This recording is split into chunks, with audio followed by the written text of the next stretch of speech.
Good morning all of you. First session में आप सब ये सोलर सिस्टम के बारे में आप सबने पढ़ा होगा। ऐसे आई होप कि you have been done all homework जो मैंने दिया था, और उसके बारे में जैसे मैं ये आपको धीरे करके मैं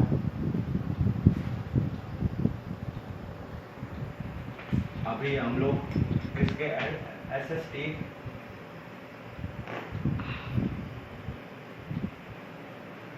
लास्ट टाइम क्या पढ़ा था हम लोगों ने?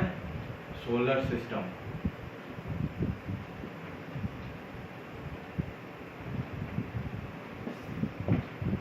सबको सोलर सिस्टम का जो मैंने बताया था, सन, मरकरी, इस तरह के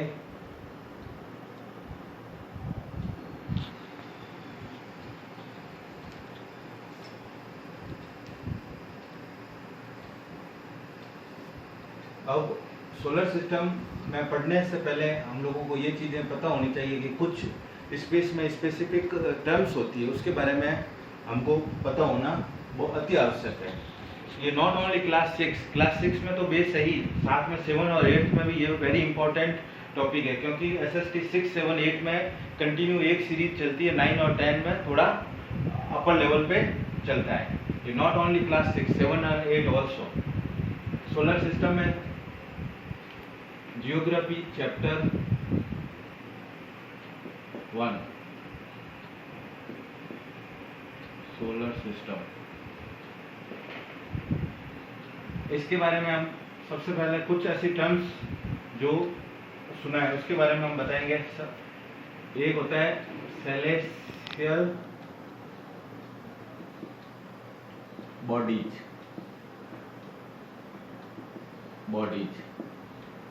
कुछ ये स्पेसिफिक टर्म्स है।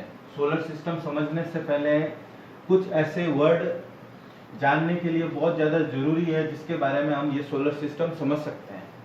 पहला है सेलेसियस बॉडी।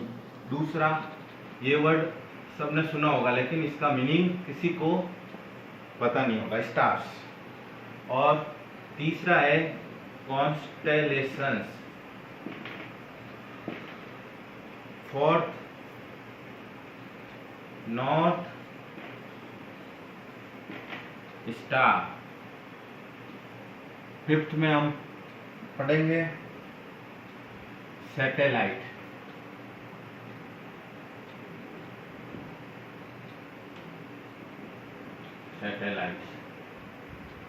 Six, asteroids and 7, न्यूट्रोइड्स।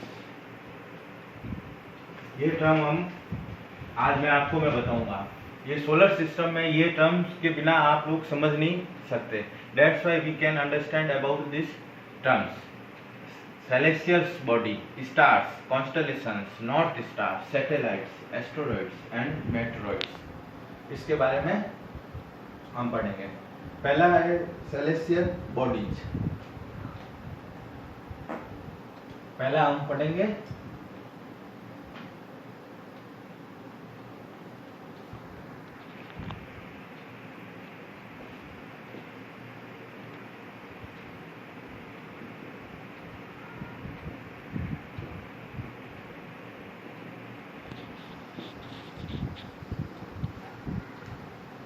लिखने से पहले समझने की जरूरत है। Celestial body any type of star, moon, sun, जो भी चीज जो स्पेस के अंदर अवेलेबल है उनको सबको सेलेस्टियल्स बॉडी बोलते हैं। जो भी, जैसे कि ऑल शाइनिंग बॉडीज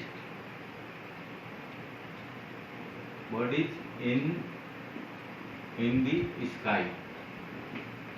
मतलब आसमान में कोई भी ऐसी चीज जो चमकती है, जो ब्राइटनेस देता है, that is called the celestial bodies, जिसको हिंदी में खगोलीय पिंड भी बोलते हैं। जैसे एग्जाम्पल में स्टार है,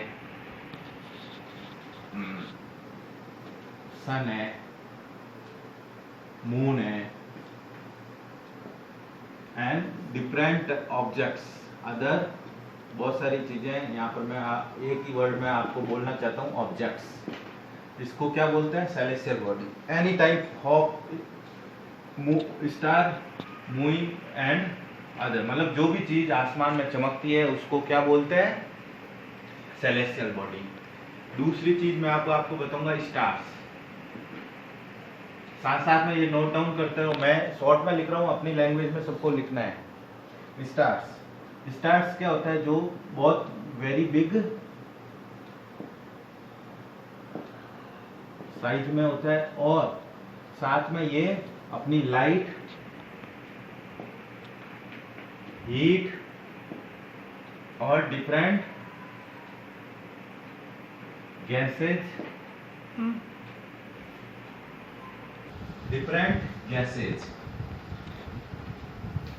इसको स्टार्स बोलते हैं। Example, sun is a star, not a planet. Sun कोई प्लैनेट्स नहीं है, ये एक सन है, सन स्टार है। अंडरस्टूड? एंड बड़े रूप में और समझेंगे, बेसिक टर्म्स, सोलर सिस्टम की बेसिक टर्म्स जाननी जरूरी है। स्टार्स के बाद में हम अब पढ़ेंगे कॉन्स्टेलेशंस।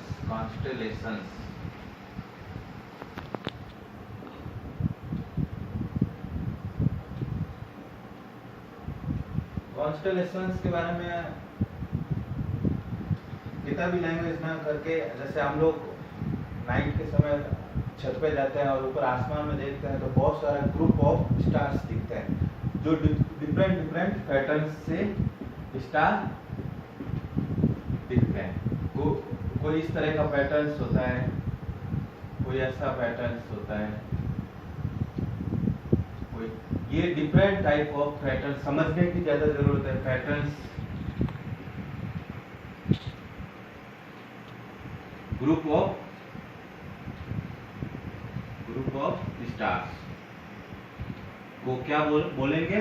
कॉन्स्टेलेशंस में अब आपको मैं सब इसको ये लिखे, constellation it is a various pattern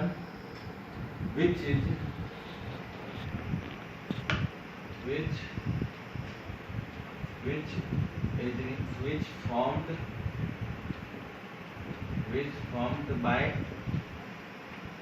different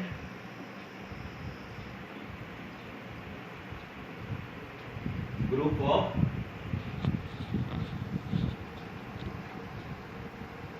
stars, अलग अलग ग्रुप हो। इसका एग्जाम्पल में हम लोग क्या बोल सकते हैं? उर्सा मेजर, या हम एक एग्जाम्पल और बोल सकते हैं, जैसे सप्तऋषि, 7 ग्रुप जो स्टार था,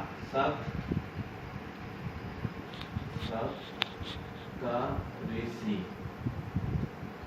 ग्रुप ऑफ स्टार्स को सप्तऋषि बोलते हैं। सप्तऋषि कैसे पैटर्न होता है सप्तऋषि का? जो आसमान में बहुत बार आप लोगों ने देखा होगा, इस तरह के स्टार्स हैं।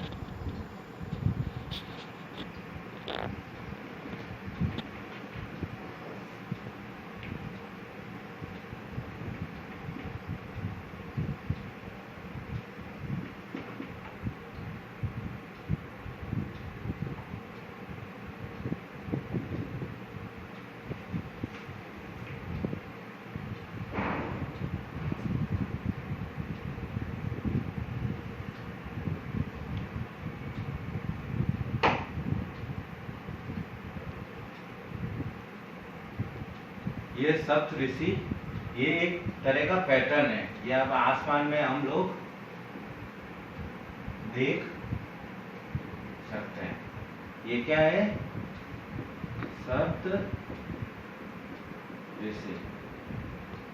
सप्तऋषि।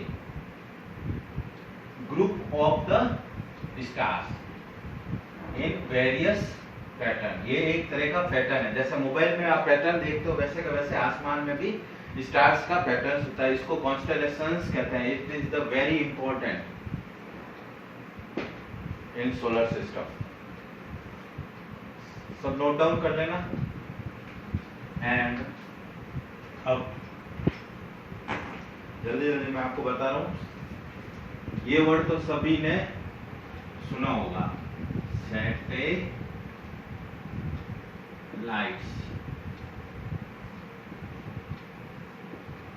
सैटेलाइट्स क्या होता है? Every planet has a satellite, Earth has a one satellite. Earth कौन सा रखता है? Earth has only one satellites which is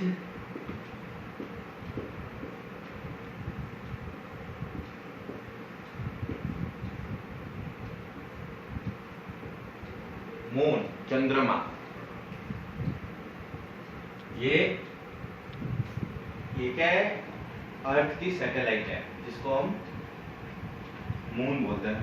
satellite, इसके बारे में आगे हम लोग एक्सप्लेनेशन पूरा पढ़ेंगे। सैटेलाइट्स मैन दो तरह की होती है, एक तो नेचुरल, दूसरा मैन मेड, मतलब आदमी के द्वारा बनी हुई। नेचुरल में क्या हो गया? जैसे कि मून, जिसको किसी ने बनाया नहीं है, नेचुरल। मैन मेड सैटेलाइट मतलब इंडिया नीचे से अपने अर्थ से ऊपर आसमान में एक सैटेलाइट भेजा जाता है जो सभी तरह की जानकारी देता है, वेदर की, एयर, वाटर, उसके बारे में। जैसे इंडियन सैटेलाइट का कौन कौन सी है? इंडियन सैटेलाइट के बारे में इनसैट, ये मैं सैटेलाइट का नाम बता रहा हूँ, इनसैट और IRS, ये दो सैटेलाइट, और भी बहुत सारी सैटेलाइट्स है। ये सैटेलाइट्स के बारे में आप सब जान लो। इसके बारे में मैं बाद में एक्सप्लेनेशंस बताऊंगा, नेचुरल और मैन मेड। ये सब टर्म सोलर सिस्टम समझने के लिए बहुत ज्यादा जियोग्राफी में इंपॉर्टेंट है। अब ये जो भी टर्म मैं आपको बता रहा हूँ, ये आपको चैप्टर में बार बार दिखेगी। जब तक आप ये टर्म नहीं समझ पाओगे तो ये आगे सेंटेंस समझना बहुत ही मुश्किल हो जाएगा।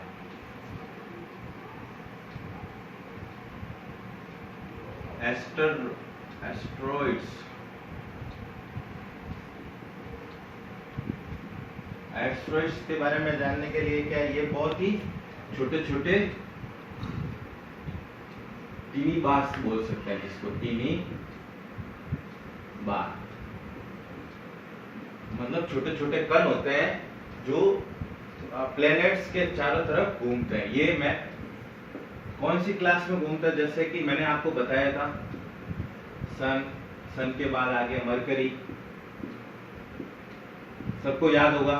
मरकरी के बाद में वीनस, वीनस के बाद में अपना अर्थ, जियोग्राफी में यही पढ़ेंगे।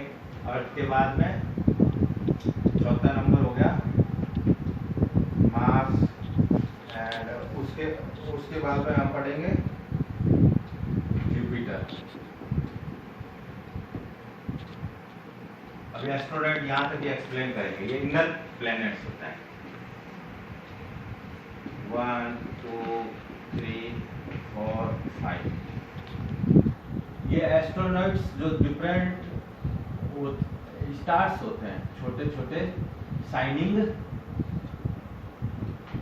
स्टार, इसको शाइनिंग स्टार बोलते हैं। ये कौन सी क्लास, ये क्या, इसको क्या बोलते हैं? ये क्लासेज, ये क्लास है, ये सब क्लासेज है। ये मैन, मार्स एंड जुपिटर के ऑर्बिट में या क्लासेज में अवेलेबल होते हैं। इसको क्या बोलते हैं? Astronauts, astronauts.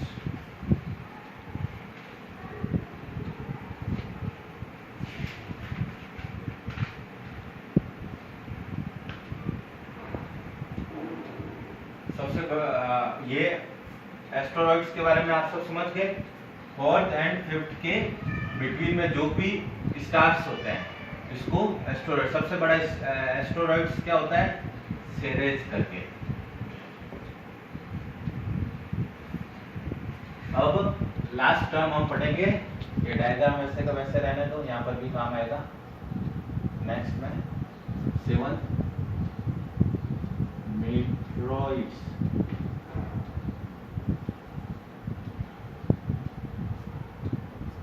इसको बोल सकते हैं जो स्मॉल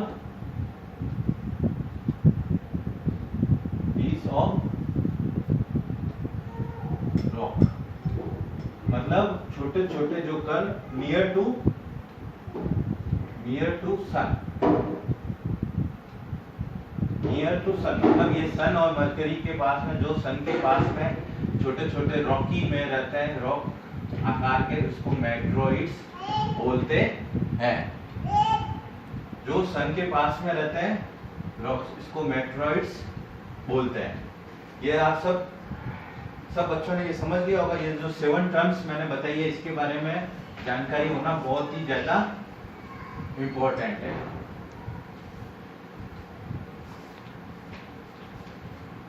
अब मैंने लास्ट सेशन में आपको सबको सोलर सिस्टम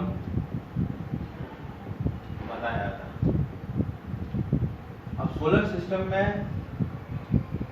को क्लासिफिकेशन 2 भागों में बांटा गया। एक तो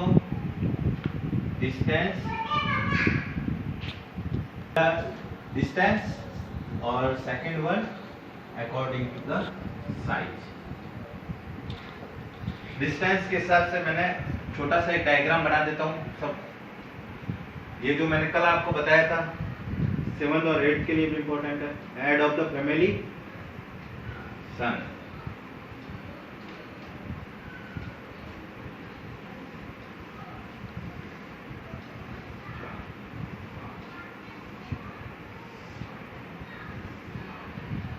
कल जो मैंने आपको बताया था वो क्या था, बेस्ड ऑन द डिस्टेंस, मतलब सन से कितना डिस्टेंस पे प्लैनेट्स हैं। पहला Mercury, second Venus, third our Earth, fourth Mars, fifth Jupiter and six Saturn, seventh Uranus and last one Neptune. ये सन से डायरेक्टली डिस्टेंस पे है। जो सबसे नजदीक कौन सा है, closest to the sun, Mercury. Second third number, fourth number, fifth number, sixth number, seventh number and eighth number. 8 planets. ये अकॉर्डिंग टू, ये पॉइंट टू पॉइंट वैसे ही रहेंगे regarding to distance. 1 point, second point, ये point change नहीं होंगे। सबसे नजदीक कौन सा हो गया सन से, Mercury. Second number Venus, third number Earth, fourth number Mars, fifth number Jupiter, sixth number Saturn, 7 number Uranus and 8 one Neptune. और वैसे का वैसे अकॉर्डिंग टू द साइज। और साइज मतलब उसके शेप के हिसाब से, जो सन से सबसे नजदीक कौन सा है और सबसे दूर कौन सा है। मैं यहाँ पे अकॉर्डिंग टू द साइज बता रहा हूँ।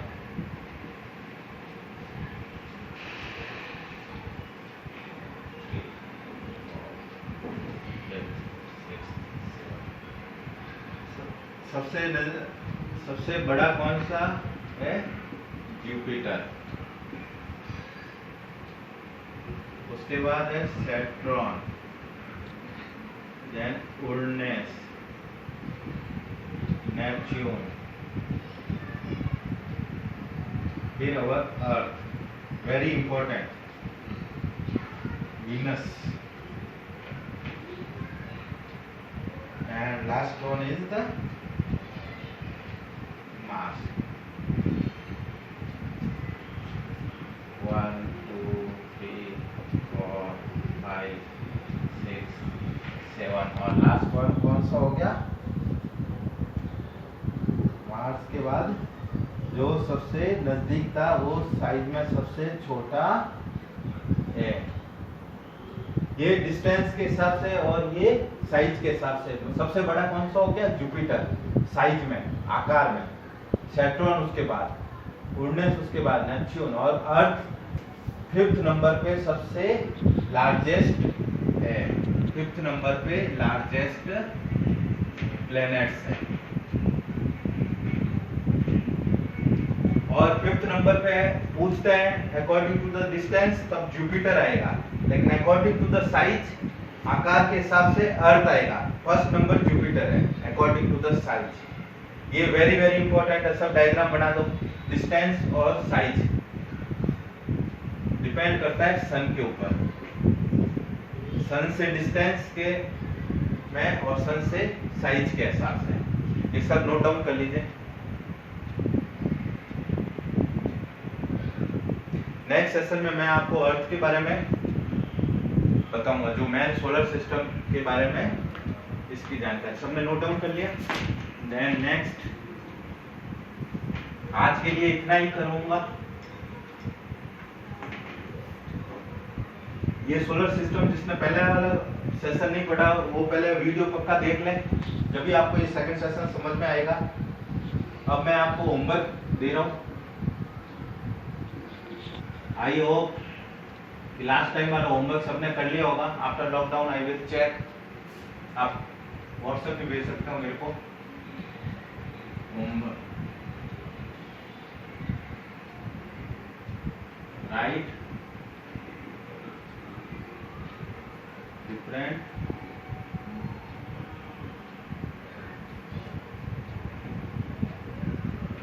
terms of our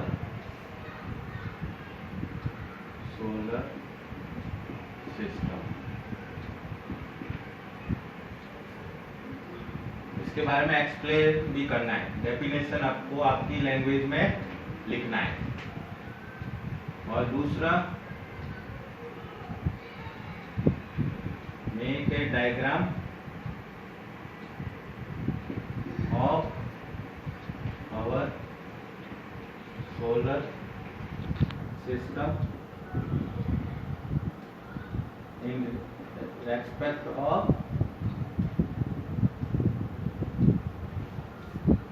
डिस्टेंस का। तो आपने पिछली बार बना दिया था, वापस बना सकते हो जैसे मैंने बनाया। डिस्टेंस एंड साइज, साइज के आधार पे प्लैनेट्स का नाम लिखना है और डिस्टेंस के हिसाब से भी प्लैनेट्स का। ये दो होमवर्क है क्लास 6, 7, 8। 6 के लिए बेस है, 7 और 8 के लिए भी वेरी इंपॉर्टेंट है। नेक्स्ट सेशन में मैं आपके ये चेक करूंगा।